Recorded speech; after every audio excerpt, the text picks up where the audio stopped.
Considered to be the beneficiary of the China-U.S. trade tensions, India is seeing a record high in export to China this year, which may bring revision to relations between China, India and the United States. So how shall we look at the triangle of those three nations in the framework of the Indo-Pacific region? Where is the common ground and divergence between the three nations? And will a rising China and India reshape the present global order?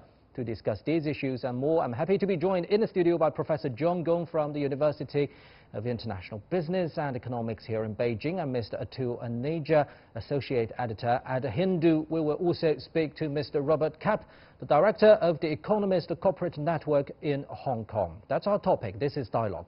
I'm Pan Deng.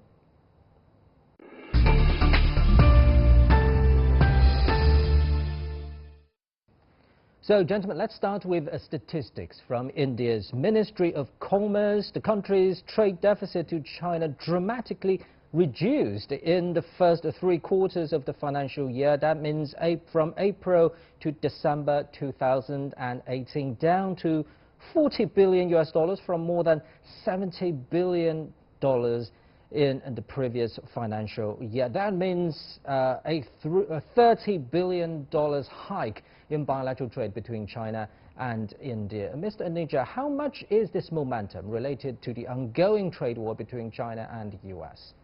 Well, I think there is a link to the trade war and the better balance of trade position between India and China. I think one thing which has happened is that because of sanctions imposed, tariffs imposed on certain agriculture products from the U.S. to China, China is looking for alternatives. I think that's where India has benefited in a big way. It's not soybeans yet, which is one of the crops which was in contention, but sugar, rice, fruits, grapes. I think these are some of the items, tea, which have whose exports from India have risen to China. So they are that agri products is something which has improved the balance of payment situation. But there are other big ticket items like pharmaceuticals and IT which are not on the agenda. So if that comes to the picture, then I think that the trade figures will be much more balanced than even what they are today. So you think you're saying that there is also a structural problem between the current trade between China and India. It's now heavily focused on agricultural products, but you're saying that India has a much more value-added products and maybe commodities to offer. Yes, definitely. And I single out IT products, services. I mean, these are India's real strengths, which have not been leveraged so far. Pharmaceutical medicines, we have had this debate on cancer drugs in China, but if that market got opened out to India, that would even further balance out the trade figures between these two countries. But another thing which has to happen is Chinese investments into India. Now, those have not come to the level as they were expected from 2014-15. We have the telecom companies like Xiaomi and others investing in India. But really we need substantial Chinese investment in Indian infrastructure, for example, or in automobile or power equipment. Because once that happens in India, that manufacturing takes place in India, and that gets exported back to China, then that will even further have an impact on a more even trade balance. So these are things which are yet to happen. We have so far got the agri part of it into place, but the agenda is far more wider than that. So you mentioned infrastructure. What's Modi government's attitude toward the Belt and Road Initiative? Is it still skeptical? Well, it's not. It's more Make in India rather than Belt and Road, which essentially means that his flagship program of kickstarting Indian manufacturing, taking advantage of the low-cost labor which we have in India. Now, this is something like what China used to be in the 90s, but that particular advantage of low-cost labor is shifting from China to countries like India or Vietnam. So Modi wants to kickstart, leverage that low labor cost with foreign investments coming into India, and then look for export markets. Now, it can't be exactly like the Chinese model, because the U.S. market under Trump, we don't know where it's going to go. But the Asian market, which is opening out, which is China, which is ASEAN, which is countries under what we call the RCEP, Regional Comprehensive Economic Project. If RCEP comes into the picture, then you have a massive market in which even countries like Japan are in it, Australia is there, New Zealand is there, India is there, China is there, and the ASEAN countries. So that's a huge strategic shift in a way in overall global terms. And if that happens, then the potential is much, much bigger. Modi would be interested probably in looking in this direction rather than just putting all India's eggs in the US basket, which will remain an important partner, but it will be far more diversified than being dependent on one particular country. And we'll be talking about that very soon. But let's get back to this tremendous hike, the current momentum. Professor, do you think it's temporary, or do you think it's the start of something that can be, lasting for quite some while? Well, I think the overall India and China trade relationship has been increasing rapidly in spite of the trade tensions between the United States and China. And I think the reduction in trade deficit from India's perspective, and also the importing increase, export increase to China is a momentum on its own. And if you ask me what is the impact of Sino-U.S. trade relationships on India, I think it's very minimal, other than maybe the area you're talking about, agriculture. I think there's a significant demand from China for Indian-produced oil crops, for example. Sunflower seed, for example, is a very big in India, and China's used to be relying heavily on soybeans, but now there's an alternative here. I think there's some agricultural products that are sort of playing a substituting role. But other than that, the other increase in exports are really on its own. As a matter of fact, I think Chinese investment in is already happening to a large extent. I know, for example, not so much about China's investment in infrastructure itself, but equipment and other products enabling infrastructure builders happening on a massive scale in India right now. For example, the heavy equipment from SANY Heavy Industries, they're making investment in India. The solar power industry, they're making a huge investment in India. China is very good at making solar panels, and they're establishing plants in India, enabling power plants using solar in India. So I think these things are already happening. So overall, I think China and India economic relationship is increasing rapidly on its own. And you just raised several examples of Chinese investment to India, but Mr. Nija just said it's simply not enough at the current stage. Is there a problem? I think India's society, India government has to really open up its market to facilitate more investment from China. On and off, there are some political elements of resistance to Chinese investment there. But I think overall, there's this unstoppable trend, and India needs to take off on its manufacturing side, and in this area, China can play a very important role. I think the labor cost is very competitive in India.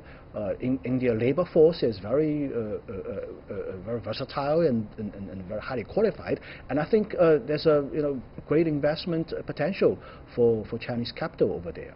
Right. For more insight, let's now talk to Mr. Robert Kapp. He's the director of The Economist, the corporate network in Hong Kong. Thank you very much for joining us, Mr. Kapp. So can the current momentum tell India's real competitiveness in global trade? Well, I think there is a definite, beginning of something that could be much larger here. Just like both the commentators were mentioning, this is kind of an initial step, and there's a lot more involved.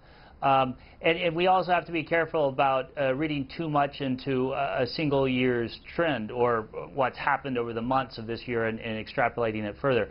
But definitely the potential is there. I mean, these are it wasn't too long ago that when the world talked about Asia, they spoke of India and China in the same breath. And then China really rocketed ahead following entry to the WTO, and India has pretty much languished on a comparative geoeconomic scale. But they both have the world's largest populations nearly side by side right now, and similar geographic positioning, and could both be twin engines for Asia. So far it's been mainly China, but India is beginning to pick up speed with the reforms that have been introduced by the Modi government. So there's certainly a lot more there that can be accomplished.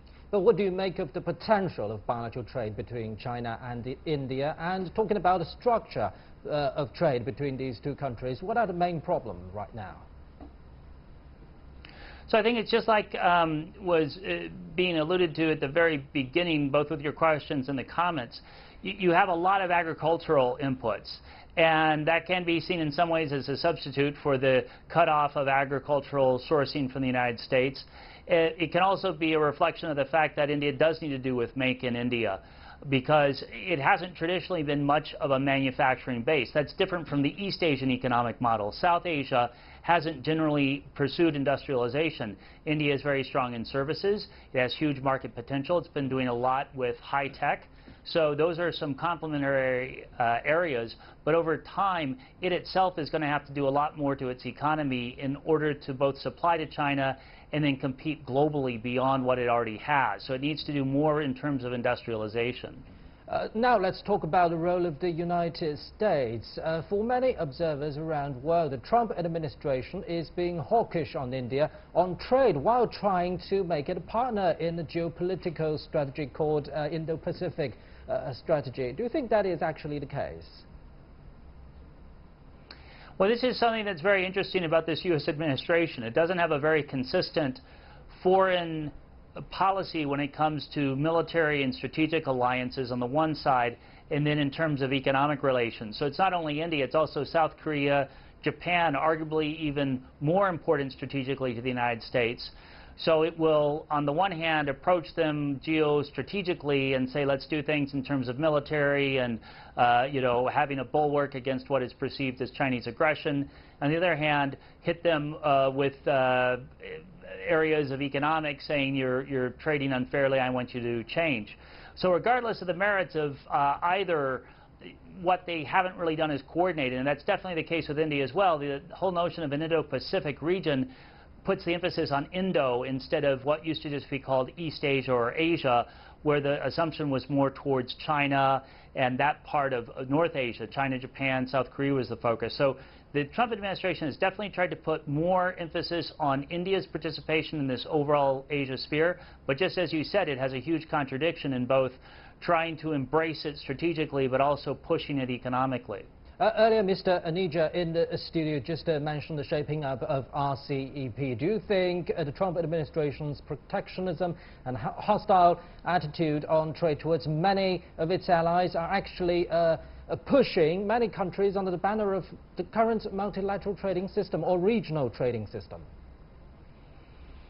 Well, I think more than RCEP, it's what's known as now TPP-11. So the Trans-Pacific Partnership was something the U.S. could have been a part of. It opted out under Trump, and since then the other signatories have been going ahead with that. That's actually close to being fully ratified. It's already been ratified by a number of key economies, so that's happening. ASEAN is growing stronger. I just make a footnote, RCEP, I know it is indeed championed by India and China in particular, and you do include countries like Australia and other TPP members with that, but it's a much more expansive, much more difficult to implement agreement. So in any case, whether it's RCEP or others, yes, to your point, there is more multilateralism, it seems, occurring, particularly in this part of the world, despite the tendencies towards populism in some nations, even in Asia, but particularly in the U.S. and Europe. So you see more of a coming together in Asia and more of a fractioning of political economies in the Western world right now. Thank you very much, Mr. Robert Kapp in Hong Kong. You're watching Dialogue on CGTN. Stay with us.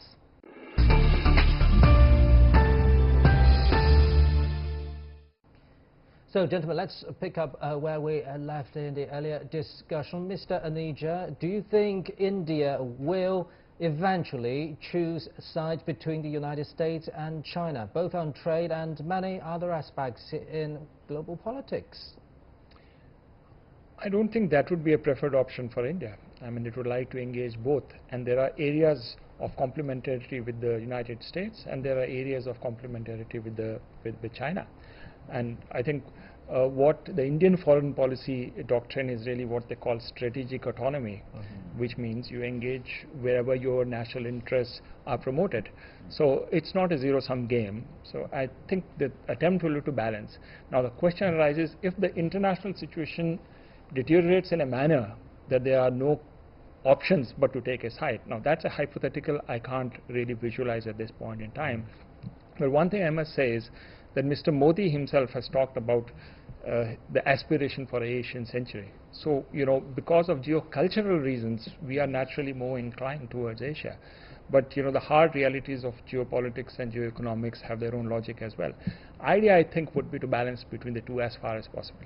But what about domestic politics? As major elections are coming up in India, the Modi government is facing a very complicated situation. For example, the recent bombing in Kashmir regarding its already very chilled relationship with Pakistan. So do you think as the elections are coming up, Narendra Modi will have to make it clear on his maybe near future plan on trade with China, on many other issues with China? For example, the border issue. He just recently visited a very sensitive and disputed region in India. Well, I don't think that the responses from India, for example, on the bombing which took place on the paramilitary forces, is geared towards elections. This, had it happened even earlier, the response from India would have been very tough. I think when it comes to Pakistan, India's view is very clear that when it comes to terror groups, they are run through a certain section of the Pakistani establishment, and it may not be necessarily the civilian government, but sections of the military which may be involved. We have experience with them, for example, the 2008 Mumbai attacks which took place. We've also had this experience of trying to cooperate and share information and do a joint investigation, which has not really borne fruit beyond a point. So Pakistan, the response, I think, is separate. But what is India really concerned now is that the strategic relationship of China and Pakistan should not come in the way of India-China relationships, which has a logic and momentum of its own. I think Modi government will be very keen that while, if it, as a byproduct or a derivative, if it benefits him in his election, so be it. But I think they'll be also very cautious that this antagonism towards terrorism when it comes to Pakistan does not spill over to India's relationship with China. So you're saying that trade between China and India will be unaffected regardless of what happens in geopolitics and in, sorry, not geopolitics, domestic politics ahead of Indian elections? I don't think that public opinion towards the China-Pakistan relationship is going to affect India's very strong and dynamic trade and investment relationship. That is likely to continue on its own steam.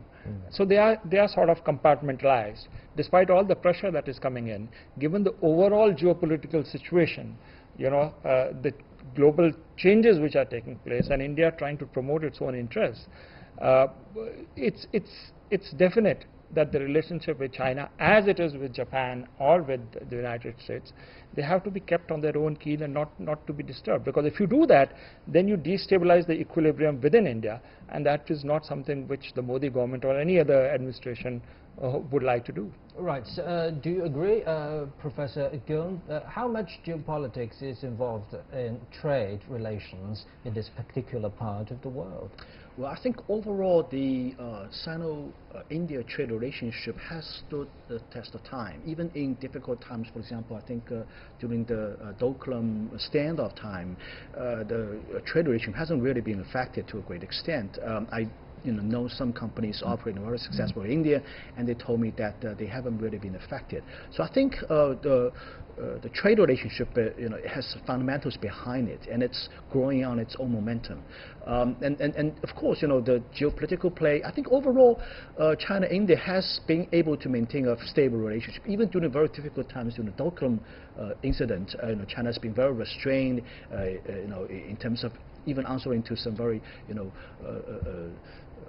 very strong domestic opinions. I think that's a very good sign. So, so overall, even though there might be iron-off regarding the border dispute issue, I think overall China wants to maintain a peaceful relationship with India, and also wants to maintain a sort of a balance, and they're hoping for good relationship between Pakistan and India as well. China wants to play a more proactive role in terms of facilitating peace and coexistence between Pakistan and India. So I think in that regard, it's a very good sign. And if you ask me about the impact on trade relations, I think it's not going to play a very important role. I think overall, it's very robust. The trade relationship is very robust to those political upswings. Right, but what about world politics? The United States is still the only superpower now in the world, and we have heard recent reports that the United States is considering cancelling the GSP. That means treatment of generalized system of preference with India. Is this a U.S. show of discontent with India's recent trade behaviors with China? Well, we have, with China and U.S. it's on a much bigger scale, but we have our own problems with the U.S. when it comes to steel and aluminum exports. Right. So that's really the starting point. But then to counter that, the GSP threat, I think, is coming in, which would affect a trade of about $5.7 billion of exports, which we have zero tariffs under the GSP arrangement. But if you look at the big picture, your other guest nailed it really, that you can't really predict whether the Trump administration's economic and security policy is moving in sync. But I would say logic would come in as the U.S. tries to diversify its supply chains away from China, because I don't think it's just a trade war which is coming, and it's much bigger than that. I would say it's a low-intensity Cold War which has sort of set in. And Make in China 2025 is technological advancement of China is the real target of the United States. So they would like probably to diversify their supply chains and away from China. And once they do that, I think the natural partners should be countries like India or Vietnam, which are sort of then separated from the supply chains from China. So if you take the overall logic, while GSP etc. are coming in, I think there are compelling logic of geoeconomics, which should mean that India and US can partner in the trade and investment area. Do you think that could happen?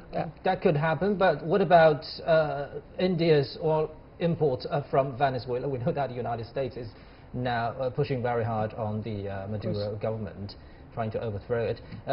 So do you think there will be repercussions in this particular regard? I don't think so. First of all, I have a little problem with looking at the world as if there's only one sole superpower. I think we have already graduated in the multipolar area. Yeah, you have countries like China, India, Japan, Russia, Europe, ASEAN. These are various poles which have emerged in the global system, and it's not the situation which happened after the collapse of the Soviet Union when they were the sole superpower. So we have moved away from that. Second thing is that India has exercised its autonomy when it comes to its energy security. During the time when the nuclear deal with Iran was not signed, we had a bilateral relationship of oil trade with Iran. That's the same case with India's arms purchases. Is that what you're saying too? Because let me complete the energy argument. Because in energy, again, the Trump administration is doing its best to de-link Iran from the overall global energy security chain. But India, there is a bank in India now which has opened an account for oil trade, and the Iranian bank has also opened its branch over there. So we are probably going to do not in dollar terms, but in rupee terms. So when it comes, whether it comes to Venezuela or Iran, you just talk about Make in India, and for more insight on that, now let's talk to Mr. Robert Kapp in Hong Kong. Mr. Kapp, what do you make of the potential of India's Making India strategy? As we've covered today, it's very complex, and India, you can almost say that the idea of strategic autonomy goes back to the time of the Third World. It indeed harkens back to the time of Nehru, but it was also adopted by countries such as Indonesia. Under Mao, China also pursued that. China has since really emerged from the Third World to be more of a superpower on its own, But India, although it's not as powerful as China economically and militarily, it still has a lot to offer. So it's an interesting situation. It's not like a traditional third world country, but it's not as powerful as China yet in a lot of these geopolitical, geoeconomic senses. But it's still very important. It's very important to the West. It's very important to the East. It's important to itself. So it's just a lot of pieces in motion. And I think it's going to be very interesting to see how it plays out. I also agree with the idea that multipolarism isn't a bad thing, and India is going to have to find its way, and hopefully it can find its way with more even development. I think the #1 thing confronting India right now is its own internal politics and infrastructure in particular. If it can get that sorted out, it can play much more along the lines of what we see with ASEAN, China, and East Asian economies, which have gotten infrastructure and a basic level of industrialization already taken care of.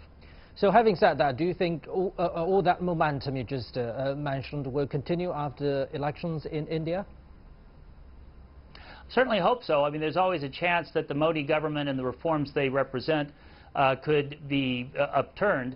But it seems that India has definitely broken with its past, where it was a little more isolationist, really aligned more with Russia than the West and so forth. And although it's buying Russian military hardware and so forth, it's still on the path towards reform and opening up, just as China has been for a number of decades now, and hopefully it'll continue that way regardless of who's in charge.